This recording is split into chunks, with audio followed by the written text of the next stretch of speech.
Alright guys, welcome back. It'll be your host and caster iCCup Fitz, and welcome to iCCup Clan League Season 23, week number 1 between PaiN Clan and Team AoV versus Team AoV. And in the top right-hand corner as the purple Zerg, who is tied 1-1 in this set for set 5.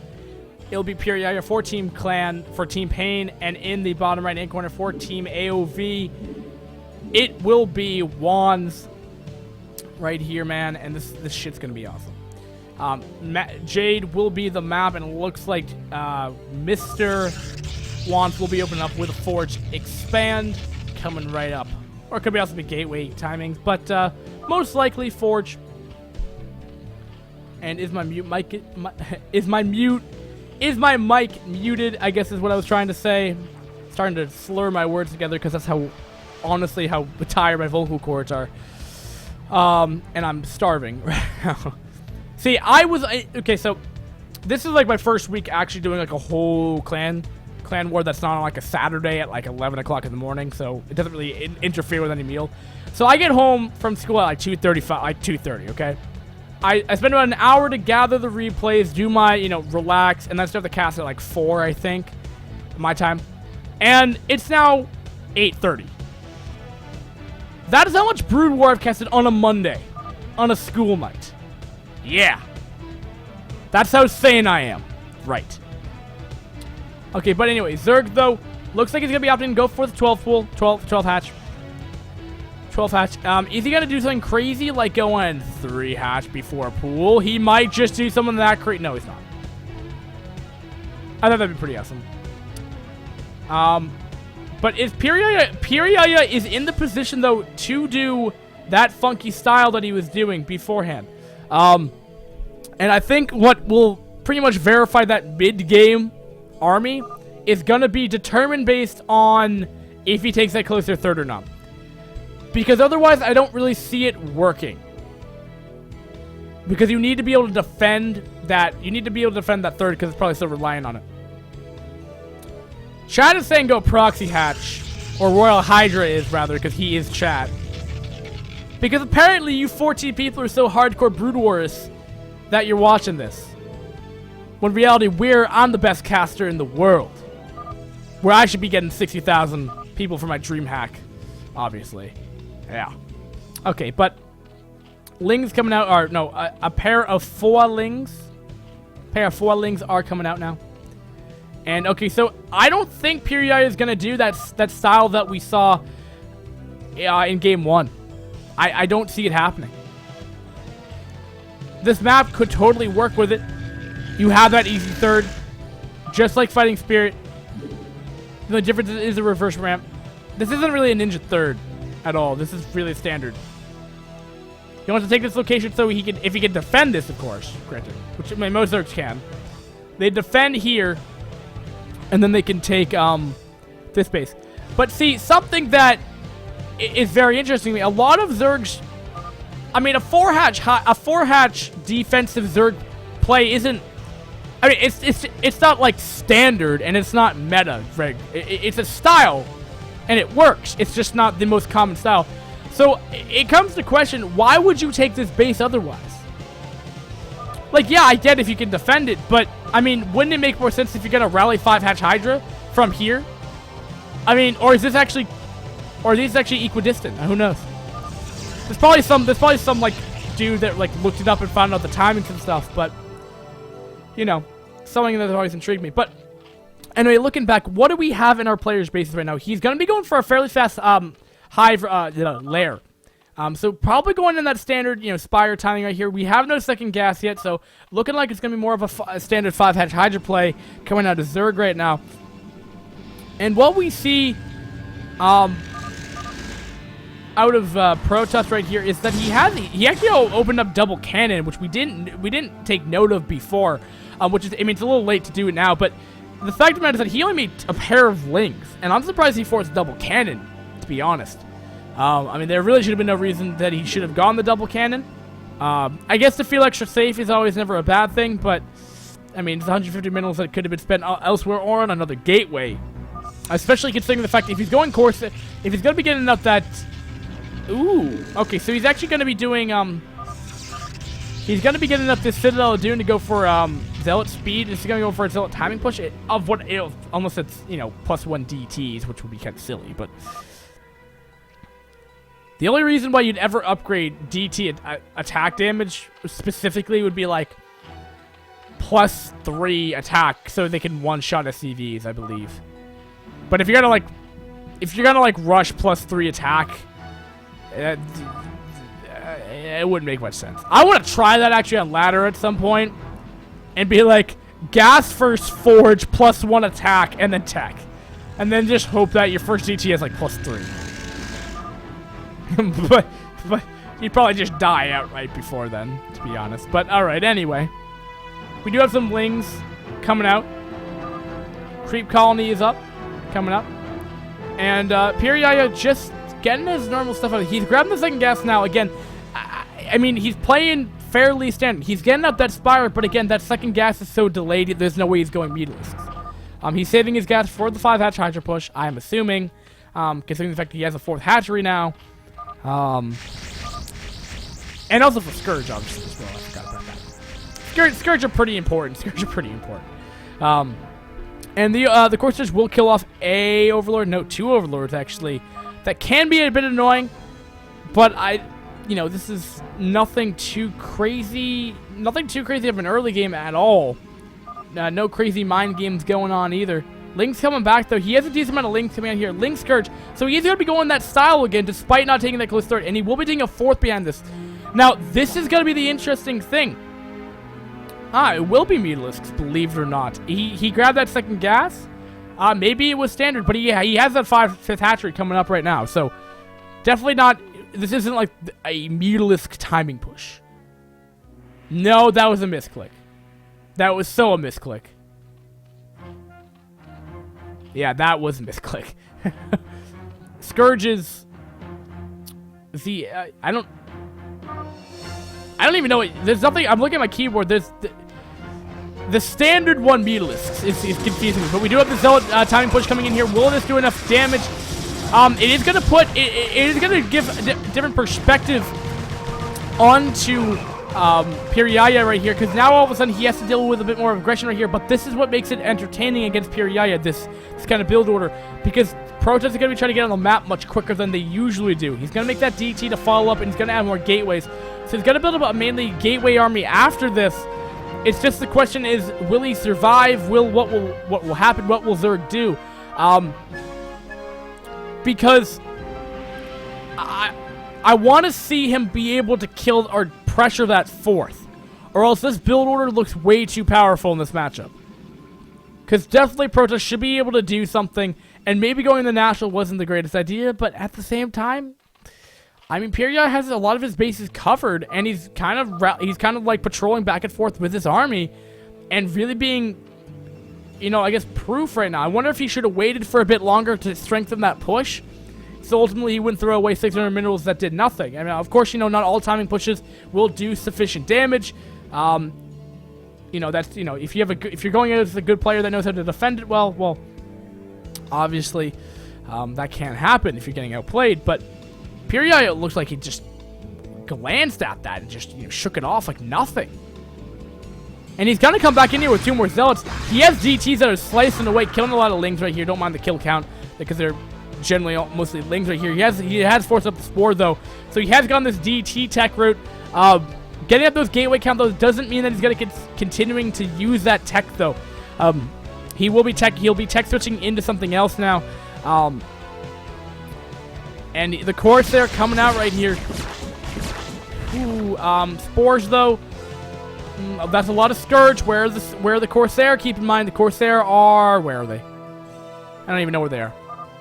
Down here. So there's no way those Scourge are even going to try to connect. But it looks like... I mean, there's 10 of them in here. But if that's 5 Corsair, he has 12 altogether to play all hockey, I assume. And there's 5 Corsair. My God. He does not want to lose those. All right, getting up +2 attack. Looks like he's going to be hitting this 2-base timing sooner than later. I just get a little worrisome. If he loses these stray units out here, it could prove to be disastrous for him later on. But he's definitely gonna try. He must know about this fourth, and he's gonna probably try to punch that. But again, unlike Michael, who wasn't not able to sustain that, this is very different. Because in reality, Zerg's looking very strong. You know, had a very economic opening. You know, derive that from the double cannon placement. Why do you need that? Unless you think that he's going to be going for like 8 lings with speed or something. Well, maybe not that much, but maybe not that high, but of investment. But I mean, maybe 6 lings, 8 lings to, you know, make sure that doesn't happen. But he did. He spent that minerals. He decided to go for that +1 timing push and didn't do anything. And now he has a crap ton of lings and lurkers to come in here and hydras, and he's in a pretty bit is in a lot of trouble ultimately. The decision making coming out of WandS probably could have been much better this game, which ultimately, I mean, has not been his downfall, to be honest. But he will lose all those Scourge, so nice positioning from WandS to kill those all off. He has a lot of Scourge. Let's see what a lot of Corsair rather. We need to see something happen with these, right? I hope that will happen. I'm still up for 4 gateways, getting some nice pylon walls, nice base layout, and good shit altogether. But Zerg, good stuff. Okay. Protoss, I mean, he is definitely dealing ready to either take either be in an expansion or add more gateways. Man, you have a big frickin' push coming out right now. This push, designed to probably aim at the natural of the top left-hand base right here. Reason why I say that is that he needs to kill that off. He needs to do some kind of damage. Or he could drop the main, I guess.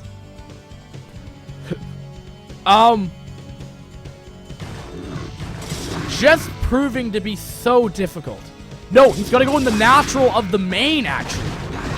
I don't like this, but I mean, let's see what he can do. I mean, Protoss already is pretty damn powerful. And that lurker, he has no obs with him.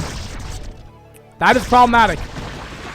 Nice storm, but he has this lurker constantly doing damage. There's the observer, doing the damage he needs to be doing. Looking back. What does he have? 4 gateways, still nothing else. 1,500 minerals stockpiled up. WandS kind of falling apart here in terms of macro. Maybe spending too much time on where you're going to position your units because he's already behind. He cannot fall behind in another position right now. Zerg in a very dominant position right here. And knowing this, we're going to have a counter flank or something coming along right here. We do have DT harass happening in the top left-hand base right now as well. I was wondering why nothing was happening. This is how he's going to do shit. This is how he's going to do stuff. WandS looking pretty powerful right now. Zerg, at 98 supply, definitely not behind, but this kind of pressure though. No wonder why WandS' macro is horrible right now, because he's doing these double-pronged attacks right here. Can he deal with this Goon army? He's in such a good bunkered position. No surround possible. And no Dark Swarm. Does he have Hive? He does have Hive. He's getting Crackling upgrade on his Lings right now. What is gonna happen right here? Is he gonna be engaged? Nice storm-ish on the Sunken. Doesn't do damage to buildings though. More Lings coming out right here. Looks like this army coming out of WandS is actually slowly dwindling, unfortunately. And again, it's just, what is his money count? 2,600. WandS would be winning so badly right now if he was able to spend that. But 4 gates, he's now just adding a 5th gate. He's so preoccupied, and maybe he would be able to be so successful if he wasn't spending all of his APM. But this is definitely showing what the difference between a A player and a C+ player, probably.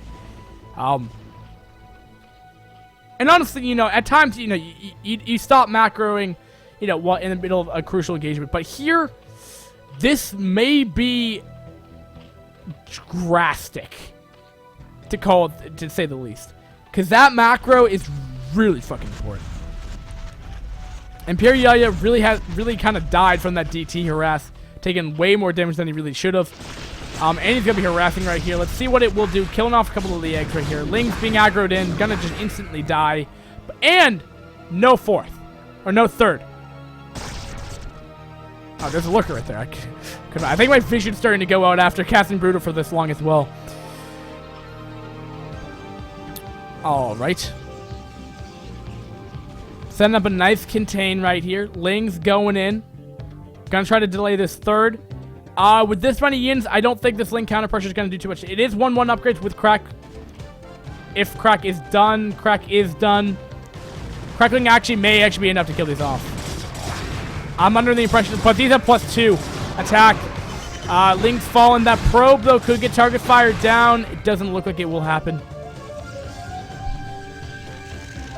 Oh.